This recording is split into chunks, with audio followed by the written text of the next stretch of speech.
Hi hello வணக்கம் and welcome to kitchen to cleaning. இன்றைக்கி ஒரு சூப்பரான கிரேவி ரெசிபி பார்க்கலாம் வாங்க. பச்சைப்பயிறு கிரேவி.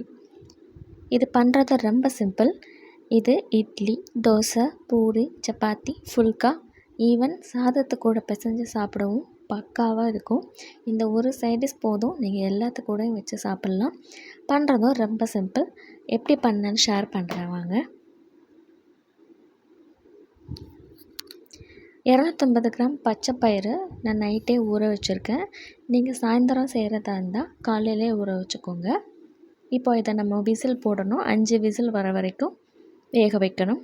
தேவையானது ஒரு பெரிய வெங்காயம், ஒரு பெரிய சைஸ் தக்காளி, கொஞ்சமாக இஞ்சி பூண்டு பேஸ்ட்டு. இப்போது விசில் வந்துருச்சு, ப்ரெஷர் ரிலீஸ் ஆகிடுச்சு.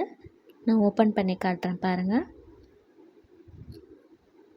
பருப்பு இந்த அளவுக்கு நமக்கு நல்லா சாஃப்டாக குக் ஆகணும். அப்போ தான் நமக்கு சாப்பிட்றதுக்கு நல்லாயிருக்கும். இப்போது இதை நான் ஒரு மத்து வச்சு லேசாக மசிச்சு எடுத்துக்கிறேன். நம்ம மசிச்சு எடுக்கும்போது கிரேவி நமக்கு நல்லா திக்காக கிடைக்கும்.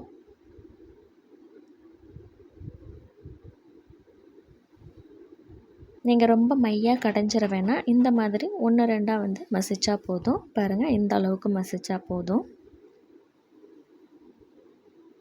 இது இருக்கட்டும். இப்போது ஸ்டவ்வில் கடாயை சூடு பண்ணிக்கலாம். இதில் சமையல் எண்ணெய் 4லேருந்து 5 ஸ்பூன் சேர்த்துக்கலாம். கூடவே ஒரு துண்டு பட்டை, 2 ஏலக்காய், 1 கிராம்பு, 1 ஸ்பூன் ஜீரகம் சேர்த்துட்டு நல்லா பொரிய விடணும். அப்புறமா நம்ம கட் பண்ணி வச்சுருக்கிற ஒரு பெரிய வெங்காயம் சேர்த்துக்கலாம். சேர்த்துட்டு நல்லா வதக்கணும். வெங்காயத்தை நம்ம நல்லா வதக்கணும் பொன்னிறமாக. அதுக்கப்புறமா தான் அடுத்த பொருள் நம்ம சேர்க்கணும். பாருங்கள், வெங்காயம் இந்த அளவுக்கு நல்லா நமக்கு வதங்கிருச்சு. கலர் சேஞ்ச் ஆகிருக்கு, பார்த்தாலே தெரியும் உங்களுக்கு. இதுக்கப்புறமா நம்ம வெட்டி வச்சுருக்க தக்காளியும் சேர்த்துக்கலாம். இப்போ வெங்காயம் தக்காளி வேகிறதுக்கு தேவையான உப்பு சேர்த்துக்கலாம். சேர்த்துட்டு நல்லா கலந்து விடுங்க. இப்போ வெங்காயம் தக்காளி நமக்கு நல்லா மசிய குக் ஆகணும். மூடி போட்டு ஒரு 5 நிமிஷம் நம்ம வேக வச்சுக்கலாம். பாருங்கள், இந்த அளவுக்கு வெங்காயம் தக்காளி நமக்கு நல்லா சுருண்டு வதங்கணும். எண்ணெயெல்லாம் நல்லா பிரிஞ்சு வந்திருக்கு.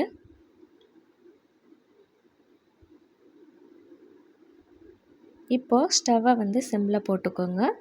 போட்டுட்டு 1/4 ஸ்பூன் மஞ்சள் தூள், 1 ஸ்பூன் மிளகாய்த்தூள், 1 ஸ்பூன் மல்லித்தூள், 1/2 ஸ்பூன் கரம் மசாலா சேர்த்துட்டு நல்லா கலந்து விடுங்க. உங்கள்கிட்ட வீட்டில் அரைச்ச குழம்பு மிளகாய்த்தூள் இருந்ததுன்னா நீங்கள் அதையும் சேர்த்துக்கலாம். இந்த எண்ணெயிலே மசாலா நம்ம நல்லா வதக்கிக்கணும். இதுக்கப்புறமா நம்ம மசிச்சு வச்சுருக்கோம் இல்லையா பாசிப்பயிறு, அதை சேர்த்துடலாம்.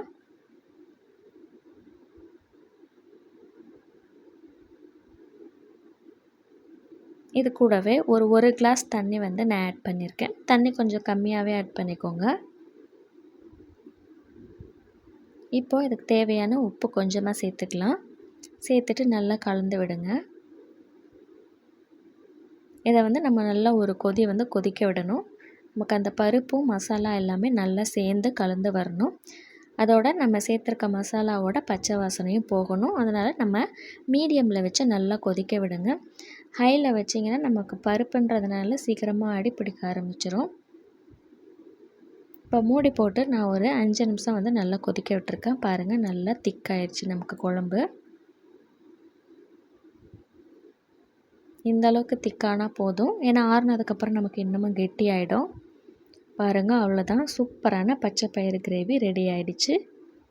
இறக்கிட்டு சர்வ் பண்ண வேண்டியது தான். இன்றைக்கி நான் இதை சப்பாத்தி கூட தான் சர்வ் பண்ணேன். டேஸ்ட் அட்டகாசமாக இருந்துச்சு. நீங்கள் இட்லி தோசை கூடயும் சர்வ் பண்ணலாம். ஈவன் தோசத்துக்கும் பிசைஞ்சு சாப்பிடலாம். வீடியோ பிடிச்சிருந்தா ஒரு லைக்கை போடுங்க. உங்கள் ஃப்ரெண்ட்ஸ் அண்ட் ஃபேமிலி கூட ஷேர் பண்ணுங்கள். மறக்காமல் சேனலை சப்ஸ்கிரைப் பண்ணிவிடுங்க.